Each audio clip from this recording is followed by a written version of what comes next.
Tem uma novela que é muito doida, que a gente já falou várias vezes, é uma das equipes que a gente mais mencionou aqui na temporada, que é a AlphaTauri, que vai trocar de nome, estão dizendo até que vai ser Racing Bulls ano que vem, tá surgindo uns novos nomes aqui da AlphaTauri, mas eu queria destacar a prova do Tsunoda.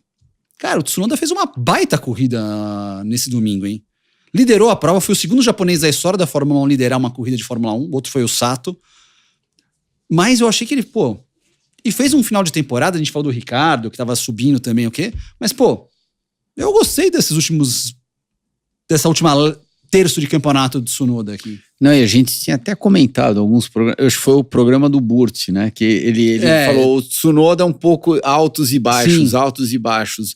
Que até o Burt comentou que eu pro ano que vem, eu teria Lawson e Ricardo disputando, não teria o Tsunoda. Isso, exatamente. No México foi um baixo lá pro Tsunoda, que ele errou no final da reta, tudo se enroscou, isso. Agora, eu tô com você, Thiago. Essa corrida lá de Abu Dhabi, ela me impressionou bastante. Interlagos ele foi bem. Interlagos ele foi bem. Abu Dhabi ele foi bem. E classificou bem. Foi a melhor classificação da história dele na Fórmula 1 em Abu Dhabi, e ele andou a corrida inteira entre os 6, 7 primeiros. E realmente, no começo da corrida, ele estava no mesmo ritmo. Sim. Não é que ele estava em sexto, a galera indo embora, todo mundo sumindo dele. Ele estava mais ou menos no mesmo ritmo. Então, sei, será que o Tsunoda finalmente virou a chavinha dele? Não sei, cara. E ele terminou em 8º, porque ele foi o único piloto da frente que fez a estratégia de uma parada, que talvez não tenha sido a melhor estratégia realmente. E na última volta ele deu um X ali pra cima do Hamilton também, de pneu gás, que o Hamilton tentou passar e dar o X no Tsunoda pra colocar no quadro essa daí do... Que eu achei que foi uma boa temporada do Tsunoda, que vai ser um ano decisivo. Eu ainda acho que o carro da AlphaTauri não era ruim igual a gente imagina. Tá. Eu acho que... O que são os alertas aí? O Ricciardo chegou e andou bem. Tá.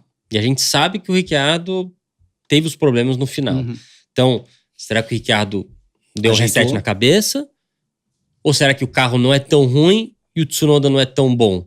Porque você vê a diferença... Na época que o Gasly andava com o Max, né? Tinha uma diferença grande entre os dois.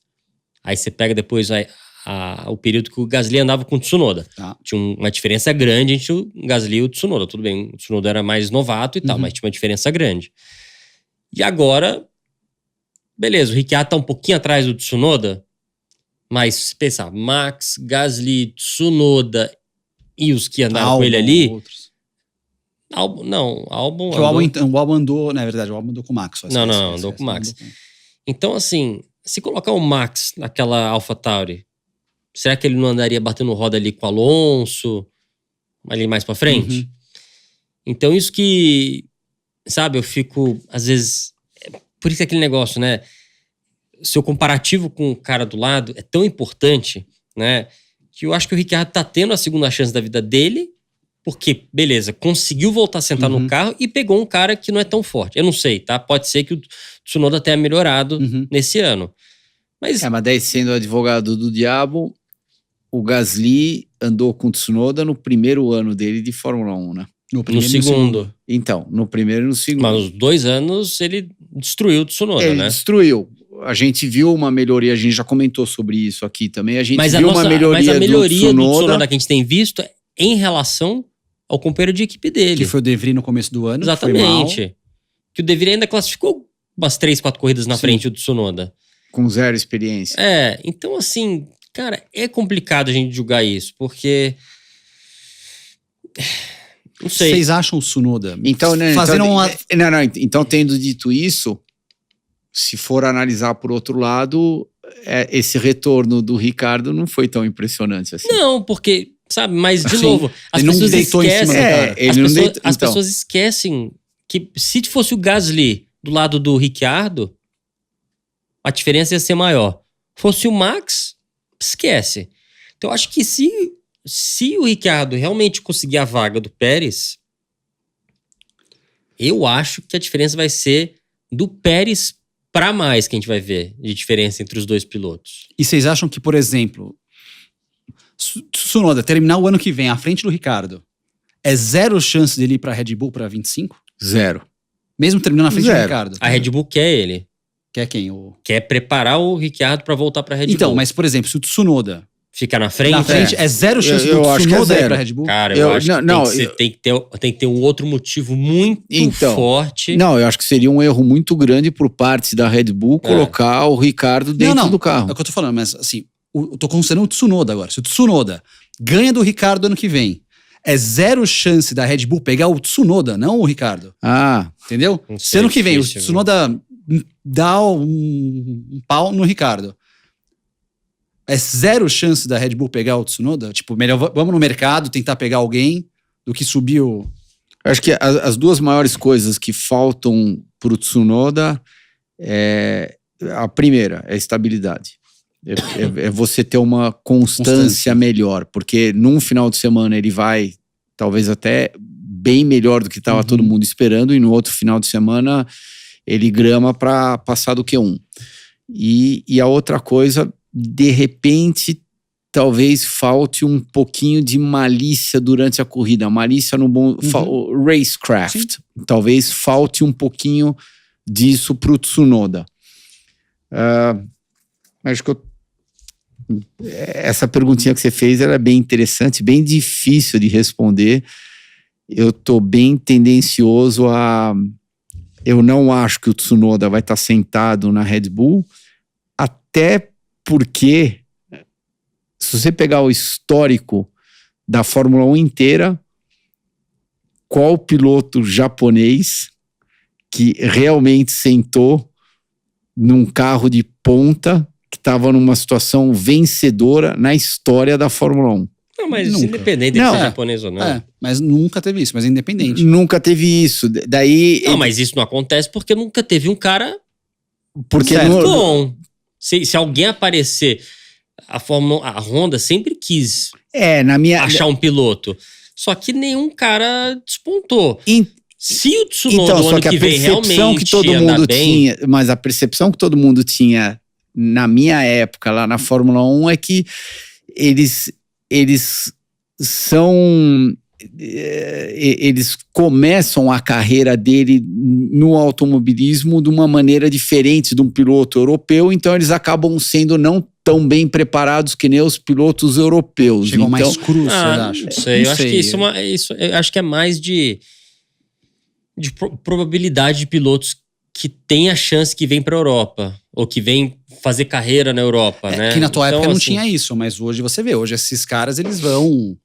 O próprio Guan Yu Zhou, o chinês, ele, saiu com 13 anos da China pra morar na Inglaterra pra disputar a kart, entendeu? Então é uma galera que tá se preparando hoje. Eu entendo. Europa. Agora, se junto com o Zhou não tivesse aquele checão por trás, será que ele estaria correndo lá na Alfa Romeo? Talvez não, possivelmente não, mas assim... Mas ele é disparado o melhor chinês que já teve, Mas quantos chineses tiveram? 2? Não, mas ele não faz feio. Não teve nenhum chinês. Mas ele não faz feio, tem prova que ele chega com botas. Concordo, mas tudo bem.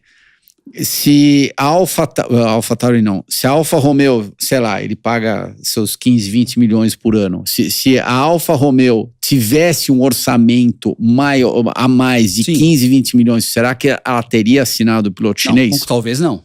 Eu acho que ela teria assinado um talento novo que tá vindo aí na Fórmula 2 agora. Tenho quase certeza. Inclusive o Theo Puchel, campeão, pode ser um piloto para 25. Esse é o meu ponto. Será que não é uma barreira cultural por algum motivo entre... Porque se você for analisar friamente, o automobilismo europeu sempre foi óbvio, nem se comparar com o pouco do automobilismo asiático que tem. E a gente até pode fazer essa comparação com o automobilismo norte-americano. Então, sempre todo mundo acha que o automobilismo europeu é mais forte.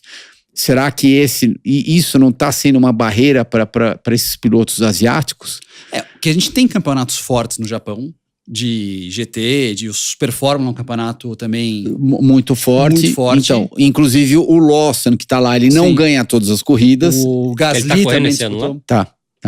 O Gasly quando deu aquele problema em Zandvoort, lá com o Ricardo, eles trouxeram ele lá do Japão. Sim, eu sei então, que tava com ele, mas ele continuou correndo lá? Continuou. Teve a final do campeonato, eu confesso que eu não vi se ele foi campeão ou não, mas já teve. Ele terminou em segundo. Terminou em segundo. Então... Não, mas eu acho que é tudo uma questão de probabilidade. É igual brasileiro.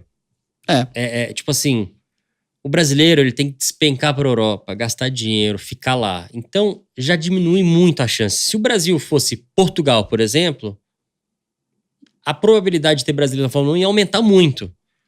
Né? Porque você tá do lado da Europa, é muito mais fácil você tentar. Só que o europeu domina, entre aspas, a Fórmula 1 porque tudo acontece lá. Então, o piloto sueco, alemão, italiano, francês, inglês, tudo isso aqui é a mesma coisa que o campeonato da Fórmula 1 começasse no Brasil, tudo acontecesse na América do Sul.